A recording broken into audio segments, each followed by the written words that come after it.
ora e te whānau. Welcome to this Halloween edition of the CALT Kōrero. Today we will be discussing nurturing success and well-being, student-centred teaching and support strategies. Centering students is at the heart of the work we do in universities. This creates exciting opportunities as well as challenges. Today we want to explore what our roles in the pastoral care space are, how best to support students and each other to support students, and to showcase the kind of support options that are available at Otago. For those of us in the studio and online, thank you for joining us. For people of the future, thanks for tuning in. Although Otago is a great place to work and study, we are open to all offers from Hollywood to front the next great talk show. You can talk to my people. Over the next hour, we will be discussing three components of being a student-centred university focused on excellent pastoral care. We are exploring student success, the challenges and opportunities for good pastoral care, and how we all work together. At the end, we will have a brief Q&A, so for those of you watching via Zoom, please feel free to submit your questions at any time. For the studio audience, you will be able to ask questions at the end, and for people of the future, standard telepathy rules apply. So now onto the introductions. We've got Melissa from DIS. Melissa, who are you? Kia ora koutou, I'm Melissa Letherby, Manager of Disability Information and Support. Together with my fantastic team, we support around 2,000 students with disabilities, impairments, medical conditions or injuries during the course of an academic year. In addition to that role, I'm also the National President of Achieve, which is the National Post-Secondary Education Disability Network. Thank you, Melissa. Nicola. What's your name, Nicola? Nicola. Oh, fantastic. We got that bit right. That's awesome. And what do you do, Nicola? So I'm a senior lecturer in the Department of Accountancy and Finance. I'm also the director of the CORE, which is the suite of business papers that all commerce students have to take. And I'm the current New Zealand president of AFANS, which stands for Accounting and Finance Association Australia and New Zealand, which is quite a mouthful, which is why we shorten it to AFANS. Back to you, Claire. Who are you? Yeah, who am I? I really don't know at this point. Kia ora koutou, ko Claire Gallop tōku ingoa. I am the Director of Student Services. Student Services is a directorate that supports students in all manner of activities. I might actually list, although I'm sure to get one of these things wrong, all the services that we provide, because it's quite broad. So we have student health in the directorate, we have the Proctor's Office and Campus Watch, we have disability information and support, we have Rec Centre and Unipol, we have the Career Development Centre and the Social Impact Studio, we have the Locals Program, we have Te Hokumaturaka, the Māori Centre, we have the Pacific Island Centre, we have Te Whare Tawharo, who provide sexual violence support and prevention activities. I'm also the chair of Pūtea Tautoku, the Student Relief Fund, and I am the chair of the Sophia Charter Implementation Group, which is around making a safer North Dunedin. So I'm really excited to be here. I have an amazing team. I really don't do any work any day of the week, but all my team does it for me. But it's really awesome to be able to talk about the work that they do, because we provide, I think, some of the best pastoral care support that we can possibly provide in any university setting, and I'm super excited to talk about that. Okay, so let's get on with it. I said that there were going to be three topics, and the first one was going to be about student success. So I'm going to open it up to either of you, actually. What does student success look like? What does it mean? What does it mean to you? Well, for me, Claire, it really means students getting that opportunity to thrive and in a safe environment to acquire knowledge, to pass, hopefully, but to gain life skills as well. It's the whole student we need to be looking at, not just whether they do get that 50 or above. I think it's really critical to look at success from a very broad angle. That would be my first thing that I'd want to say about that. Melissa? So in the space we work in, success means different things to different people. For some students, it may be successful for them to just get out of bed in the morning and get to a lecture. For other students, it's the pursuit of an excellent academic grade. And then for some, again, it's more about managing their studies alongside their health condition and establishing some support networks along the way. Yeah, so that's quite a different definition, I think, to success than say the measures that we might be given by TEC, where it's very much metrics about how many people pass, how many people do we retain, how many people complete their degrees. And I think what both of you, I'm hearing from both of you, is about putting the student at the heart of that and centering them. And it becomes less, obviously we're an educational institution, we want people to pass, but actually sometimes it's not the right time for somebody to be doing the degree that they're doing. Sometimes they're not doing the right degree. And so success could look like transitioning from dentistry to dancing, or it could look like going down to the Polytech and working out that actually you'd rather be an arborist than a lawyer. I'd rather be an arborist than a lawyer, so I totally get that one. So, you know, really about taking, I think, what the student views as what's important to them and taking it kind of on their own terms and making sure that we check in and ask them and not just believing that we know exactly what it looks like. And the path to success is different for each of those individuals. Yeah, absolutely. That sounds like a massive job, though. I mean, you know, as an academic, you already had a huge job in terms of teaching people and keeping up on research and doing all the service that you do. Which I love, like this. Yeah, totally. I mean, who's not going to love this? This is just awesome.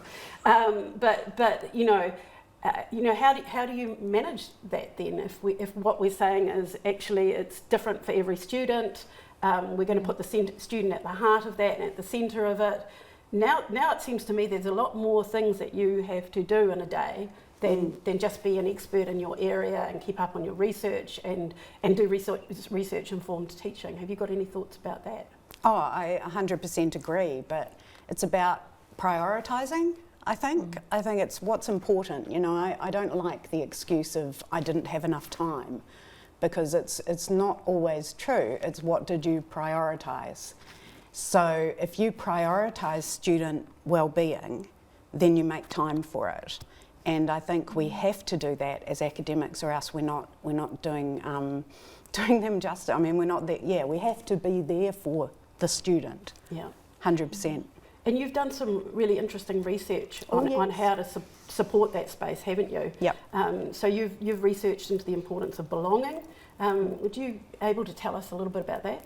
You may not be able to stop me. Okay. Like, I'm warning you. I will get up and stop you. Yeah, thank you. So all my research is around those non-cognitive aspects of learning. So what's influencing the path to success? Is it things like sense of belonging, so they don't feel like they should be at university? Or is it self-efficacy? Is it grit, determination, effort, motivation, all of these things? And that's what really fascinates me. So I love digging into that. And we know from the research, it's well established across every discipline I can think of, at high school, at university level, that belonging, feeling like you belong, will lead to a higher chance of academic success. Same as higher self-efficacy will lead to a better chance of academic success. So these things are really, really important from an academic in the classroom. When I'm looking at my classroom, I need to think about those things and whether the student feels good. And I think academics often, especially when we're dealing with large numbers, so I've got 400 exams sitting on my desk waiting for me, and when we look at large classes, it's very easy to look at the students in uniform and go, well, you're all the same, and to take some sort of preconceived notion about what a student is, especially a first year student. And it's not always accurate. My dad, I was actually talking with my dad about some of this, because he used to be the chaplain here at University of Otago in the 1990s. He wrote a book on homesickness. at the time. And I looked at it because he shared it with me, and it's so relevant today, even though we're dealing with a different set of students. We've got Gen Z, we've got COVID, post-COVID generation, we've got complications that, well, not complications, different circumstances, but everybody gets homesick, and not every student is sitting in those halls partying. Some of them are sitting there miserable and really anxious, really stressed, coping with all sorts of things that we can't even imagine. So when they come to me and they say, I've got this problem, I'm late for my assignment or something, and I go, oh, they were just hungover, they didn't get a chance to do it, and I dismiss that, I think that's a high risk. In fact, it's 100% wrong. So we have to look at each student as they come in, as an individual. That person may or may not feel good, and that is going to influence the experience that they have in the classroom. It really is. Yeah. Yeah, no, that's great, thank you. And I just want to pick up on a couple of things you said. Please. You know, the idea that the students are out there just partying and as you say, having a fun time. I mean, that is part of what is the attraction, I think, for some students to Otago. But the Otago experience, it's a great university, and it's far more than that. And I think when you talk to students, you'll find out that loads of them are absolutely not doing that. They're here to get an education, they're here to try things that are new. They are here to get away from their families, and you know, at that age I wanted to get away from my I still do want to get away from my family some days. So no, I totally get that, but we can, I think, make assumptions, particularly if we kind of read we believe everything that we might see in the media about what the student life and experience actually looks like. And I think that, you know, a lot of the work that is done in student services is really honing in on that sense of belonging as well, because creating belonging in the classroom, super important, but viewing the support services as an extension of your classroom. You know, that's what I'd urge everyone to actually start, all the academic staff to start thinking about, how can we be an extension to your classroom? We only exist because we're a university and we're enabling we're students a team. To succeed, and we have to be that team. Te Hoka Mataraka, for instance, the Māori Centre, you know, they take kaupapa Māori approach to supporting the learning and the pastoral care of Māori students. And there's some myths that we want to bust around that. For instance, we have the feeling, I think some students have the feeling that they're not Māori enough. It's absolutely not the case. You whakapapa Māori, you're Māori enough to come along and join in to what Te Hoka Mataraka can offer. And academics out there, come along and find out what they can offer. And that's just one of the services that we have, but it's about actually making it an extension and creating a whole community for everyone, centred around the individual cultural needs, pastoral needs, health needs, etc. Super important, because every individual has that set of experiences that have brought them to here right now. And two students might ask me the same question, but they need different answers, you know, and so I have to stop and really think and not make assumptions, because it's dangerous. Especially in your line of work, Melissa, I imagine that's even more challenging. Well, the old saying, assumptions. Yes, not good. Yeah, absolutely. I think that is the old saying, assumptions not good. Yes. So Melissa, you know, thinking about students and how we actually make sure that everyone is included, how can we design our courses, our support, the way that we interact with people to ensure that we leave no one behind, do you think? Yeah, absolutely. So in terms of our built environment, we're doing exceptionally well. We're one of the only universities to have a campus design for access and mobility policy, and the purpose of this is to ensure that we're practicable. Walkways, car parks, buildings, grounds are accessible to students and visitors with disabilities, and staff, obviously. We can guarantee that no student will ever enter a classroom or teaching space that isn't accessible to them, and that's thanks to the good work that our timetables team does alongside us. Our biggest area to harness is utilising principles of universal design for learning, or commonly known as UDL. particularly important as academics are creating and designing courses. So UDL is an educational approach that aims to provide all students, regardless of their abilities, similar to what you've been talking about, Nicola, or their learning styles, with equal opportunities to learn and succeed. It emphasises flexibility, multiple means of assessment, engagement and expression to accommodate diverse learners. So a good example of this is making lecture notes or recordings available to students. And a practical application of that means that our note-taking team wouldn't then have to source note-taking support just for students with disabilities. So that comes at a significant cost. We purchase notes off around 350 note takers per year. So in an ideal world, in universal design space, we would just have lecture recordings available for students to watch without being penalised. We've heard of some people saying if you watch this lecture more than once or twice, you'll be penalised. So we'd like it just to be that people can access the material for as long as they need. Yeah. That sounds great, and it does sound like, you know, we'd then be able to focus other kinds of support in a better way. Nicola, do you have any thoughts in terms of, obviously, just thinking back through what happened in COVID, and there was huge additional burden on academic staff to be teaching very quickly, pivoting and teaching very quickly online and working in ways that might have been really, really new to them. And we're now in an interesting phase because we've seen a lot of the benefits from doing that for students.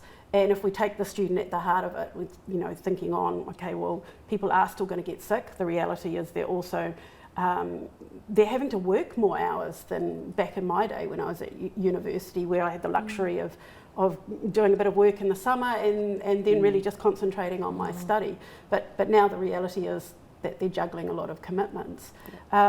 So without kind of imposing more work, more costs on academics, have you got any thoughts about how we best serve that individual student It's a great question. I think the students these days, I expected coming out of COVID to not want to be in the classroom, to still learn online. I haven't found that to be the case. My lectures this semester were really well attended, and when I had to go online because my son was ill, so I did a at-home Zoom lecture, they complained. They want that face-to-face experience now that they've got the opportunity to do it again. However, as you say, they are struggling to balance everything in their lives, and we've got professional sporting commitments, we've got work, we've got family obligations. Some of these students have got family obligations that take a lot of time, and other responsibilities. So having those online lectures enables them. It also helps international students to be able to revise if English isn't their first language. So it really does play a role. But I was just delighted that students wanted to be face-to-face again, and I think that we should all celebrate that. And we're unique here at Otago because we do embrace that and encourage that, and I think it's wonderful. Yeah, we see that a lot in the student health space as well. Students can get counselling, mental health support practically instantly online, and they tend not to actually want to take it up. They would tend to prefer to wait a couple of weeks, not for their initial consult, but maybe for their follow-up consultation, to see somebody in person rather than online. But I do also hear from students, and you will be hearing this a lot, about having both modalities available to them so they can balance their lives. And I think, let's face it, students are more likely to turn up if the content is engaging. I mean, every single time. For instance, if they'd known about this, they'd be absolutely filling the studio right now. In fact, they are. Town hall. Town hall. YouTube is going to go wild, I can tell, this one. Okay, so student success then. We've talked a little bit around various different kinds of things. It's academic achievement, but it's more than academic achievement. It's about different things for different students, and taking the time to know their story and to try different things, I think, then to make them succeed. On the sense of belonging and self-efficacy, if anybody online is wanting to talk about tips and tricks or in the room, I would love to do that separately. We don't have time obviously today, but there are things we can do to really lift and encourage that. So yeah, happy to talk with anybody. It's fantastic to see you pimping your research like this. Oh, I yeah. really endorse it. So Pimp that's My awesome. Research. It's a new show. That's it. Pimp My Research. It's going to be huge. Our careers really are going to be taking off. I can see that. Okay, awesome. Thank you very much. The next thing I said that we'd talk about is pastoral care in general. We keep kind of mentioning it or alluding to it, but I'm really interested in why does it matter? What does good pastoral care look like? One of you is going to have to Melissa. answer. Throw me under the bus. Well, yes. Good pastoral care actually is about supporting the whole student in the spaces that they're in. I think where we're at, we're often working alongside students who are in crisis. And for some, they are looking at withdrawing under exceptional circumstances, and that's tough. You've potentially borrowed money off your family to come to university and you're not doing so well. So suddenly you have that obligation to your family, you're looking at so-called being a failure, and then getting yourself well to come back at another point in time. And I think for some students, my catchphrase is, look, the university's been here for over 150 years, it's not going anywhere anytime soon. Take the time you need to get yourself well and then come back. I think the point is to get them before crisis mode if we can. Yep. And that's where the role of the academic really comes in, because we have that face-to-face contact on a regular basis with our students. And we may be one of the only staff members that you've ever kind of talked to. And so there's some sort of relationship there. And I used to have lines in office hours, and now I don't. I get lots of emails. And I think emails are great, but then you don't get that vibe of, hey, do you need anything else here? So I always encourage my students, even though there's 400 and something of them, I tell them, come and see me in office hours, happy to have a chat about anything. If you need a bit of a pep talk, getting motivated, if you want to talk about study skills, if you want to talk about the content, that's fine too, but we don't have to. We can talk about rugby league if you want. I'll do some research before you come. But it's really important to have that open door policy and actually tell students what office hours are. Then they feel like, oh, so I can actually just go and see you, because there's this real barrier with lecturers up the front, and often with support services too, there's a barrier there that we need to kind of break down and encourage students to take that first step. And then when you see a hint of something, as academics, I believe we should be saying, hey, are you okay? I think it's really important to know the support services that are available for students in the first instance, and then be able to pass that information on. I've got tissues in my office, I have to replace them regularly. I'm sure I'm not the only one.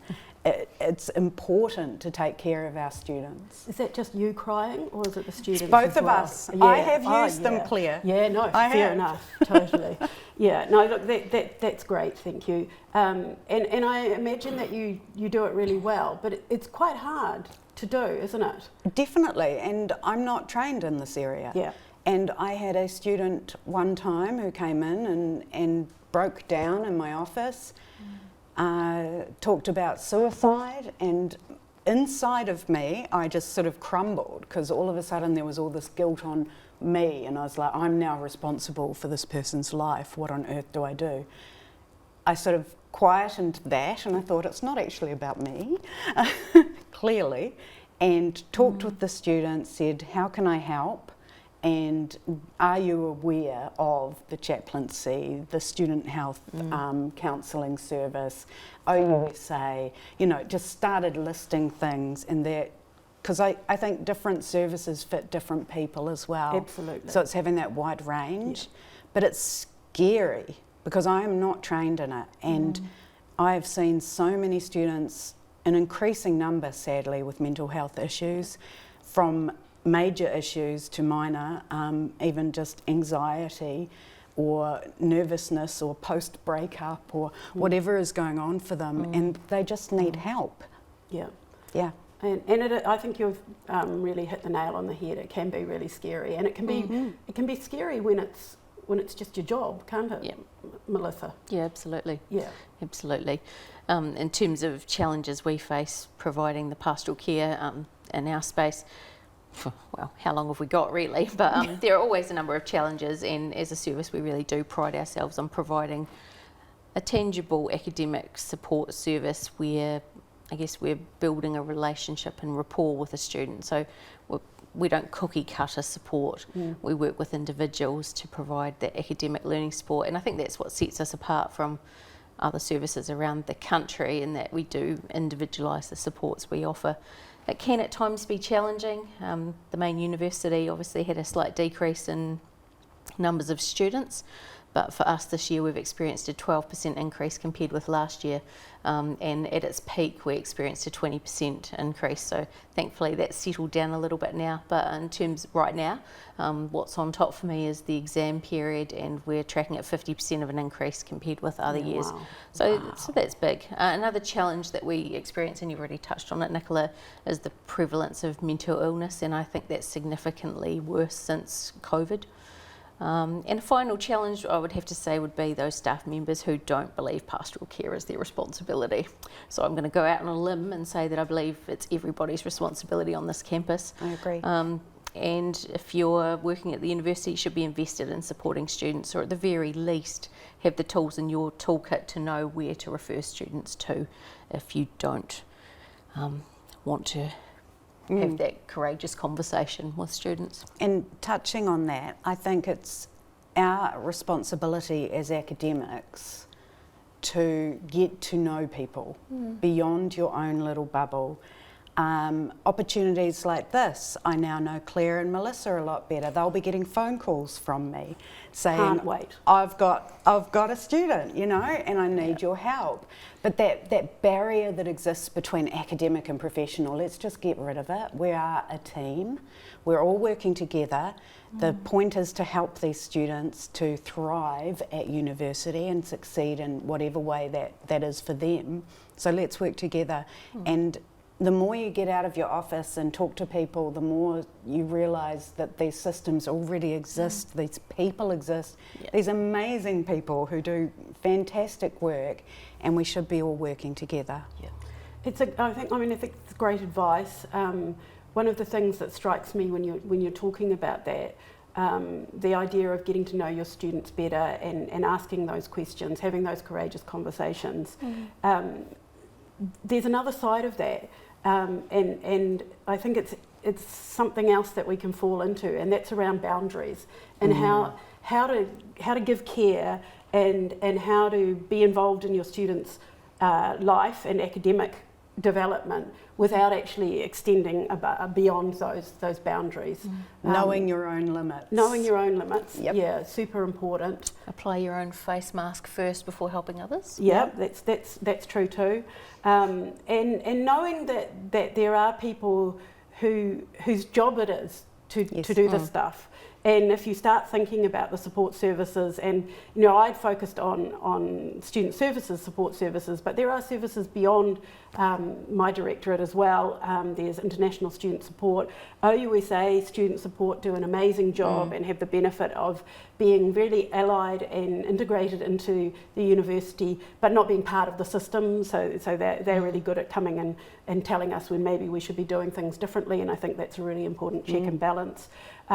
So having us as part of your tool belt to say, actually, I don't know what to do with this person, and maybe I'm getting too close to them. You know, I don't know what to do about their home life.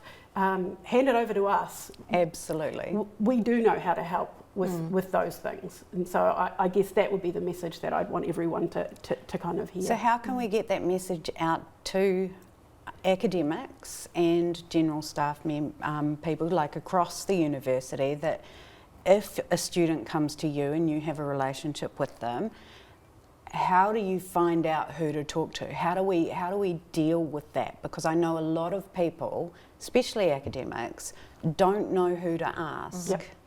So one of the things, one of the institutional challenges that we have at the moment in the pastoral care space, it's actually a challenge and an opportunity. We have the pastoral care code, and the code makes it really explicit that well-being and safety and student support is everyone's job.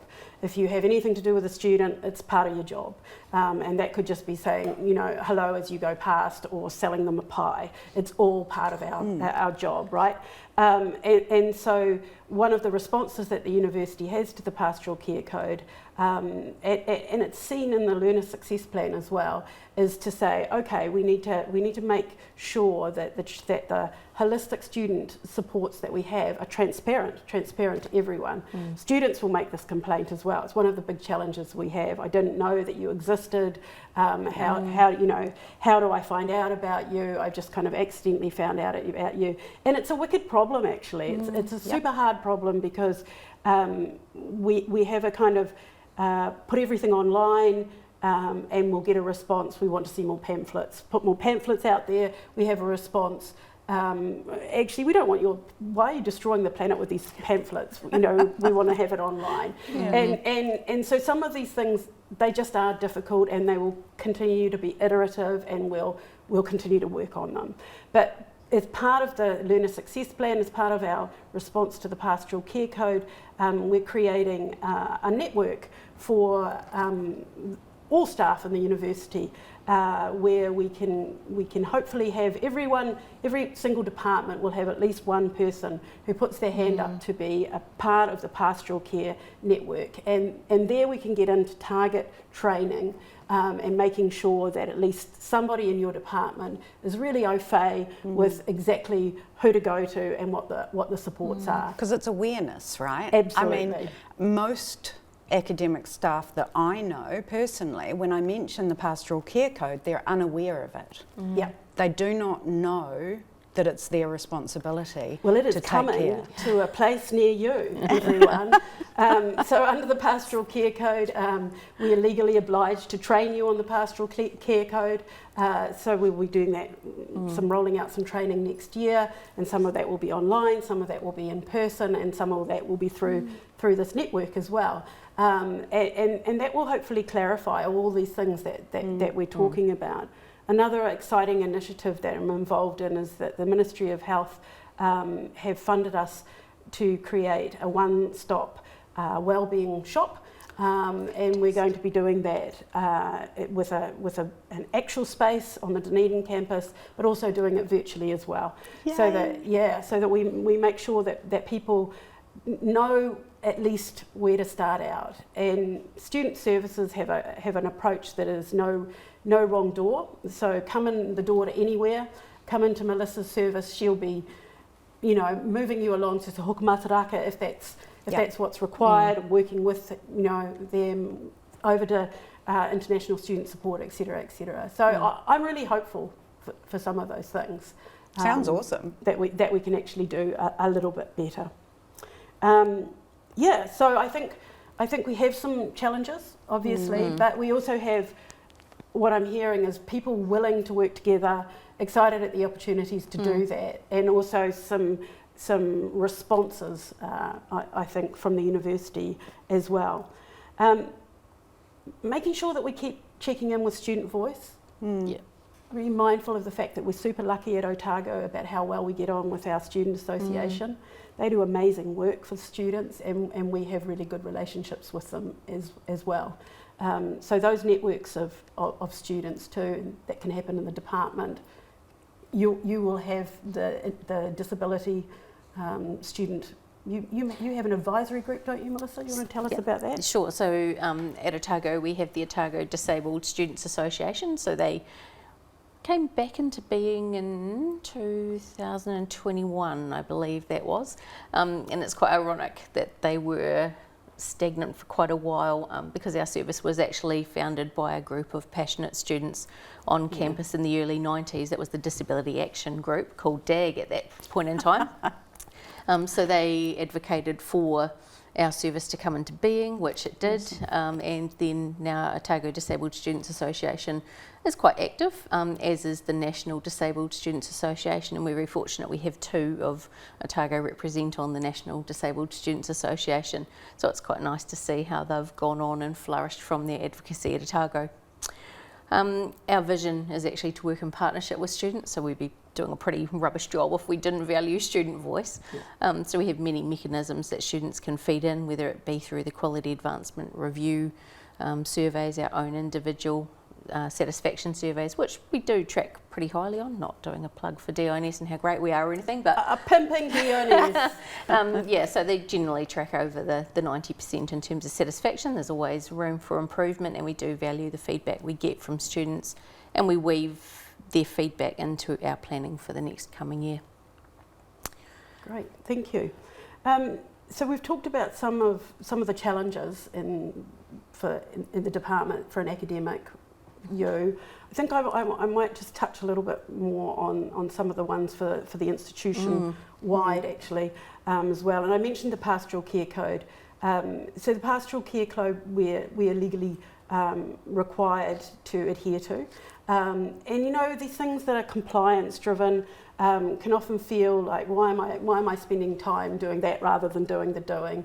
But actually, my view is that this really helps us to put a framework around some of the work that we do already. I'm really confident in the excellent pastoral care that Otago gives both academic and professional staff. But what I'm not so confident is that a student can find their way to it so easily. So Agreed. something like the Pastoral Care Code is really helpful actually for giving us some kind of motivation to really make sure that things are as transparent as possible. And I think we can see that too in Paitata, and as I mentioned earlier, the learner success plan as well. We have high need students. We have low need students. We have next to no need students. We just have people, so we're going to be needing to respond to that. We are having some difficulties as an institution in terms of healthcare provision, but the whole system is having trouble. And actually, look at the university, I look at the work that Student Health does, and we're actually helping prop up a health system that's problematic. And this is one of the kinds of challenges that we have as well. I think that we see work that maybe should be going on in the health system that we're doing, and that, you know, kind of poses as a little bit of a challenge too. We have a real desire and a real need to close the gaps for underserved groups. We have traditionally had a number of groups: disabled students, Māori students, Pacific students, rainbow students. First and family, absolutely. Absolutely. Students. There are a bunch of people that we really need to think about. Do we need to tweak the way that we do that? And that will serve as a challenge. But I think an exciting kind of challenge for us to meet, really. Okay, so in terms of pastoral care and opportunities and challenges, is there anything that either of you would like to add? I think I've said all I need to say. I'd just encourage all academics to listen to their students, watch their students for signs of anything when they come to talk about the content. Just, you know, if they look upset, ask if they're okay, and learn about the people that you need to learn about, like yourselves, in terms of being able to refer on.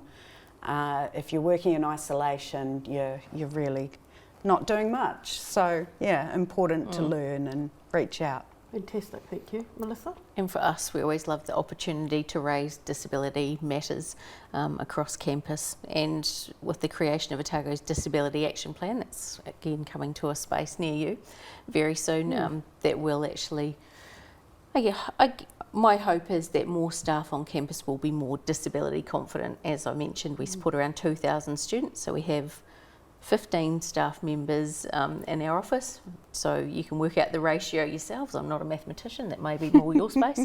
Lots. Yeah, lots. So yeah, we do need, it does take a village to support students. Fantastic. So, the third topic that we were going to talk about was working together. But I think we've actually really covered a lot of that. And I might just sort of sum it up. It's possible for academics and professional staff to have conversations about these things without killing each other. We've managed to do it for a whole, nearly 40 minutes now. So It is 2 on 1 though. Yeah, that's right. We like I'm those holding odds. my own. Yeah, you are holding your own. I do think there are opportunities for us to work better together. As long as we keep putting the student at the centre of things, I think that we'll get there, rather than thinking about what we need and how we've always done things and what is it that works for our systems. It's if you say, what do you need and how do we help you? I think we can make that transition, involving students in decision making. Developing empathy. Absolutely. Yeah. I think it's critical. Yeah. Investing in systems, we haven't actually talked about that, but we do need some systems. That's a challenge for the organisation as well, to make sure that rather than it just being relational, which is really beneficial, actually having some kind of fail-safe systems to ensure that no one falls through the cracks as well. So I've got my final question for you before we go to questions and answers, which is, what are you optimistic about in the student support space, Melissa?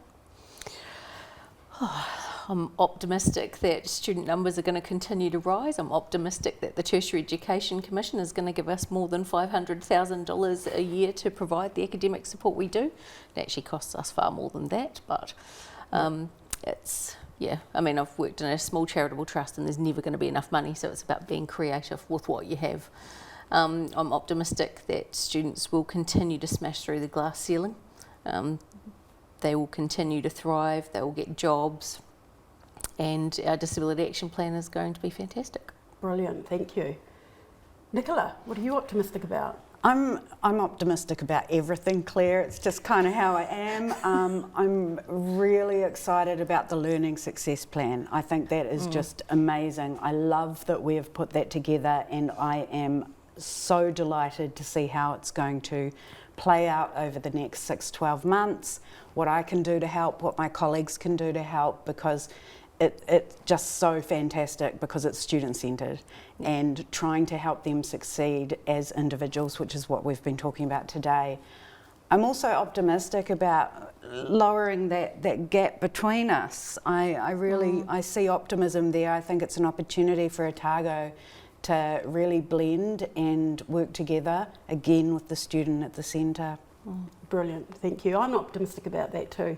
I think that the more we talk, the more we know about the challenges each of us have, but also the brilliant work that we're all doing as well. And we can only improve it if we're communicating and really working on surfacing up the challenges, being creative about them, and really actually making sure that we show the care to the students that we have for them on a daily basis. So now I think we're having some questions. Ooh. I can't wait. Oh, we have one at the front here.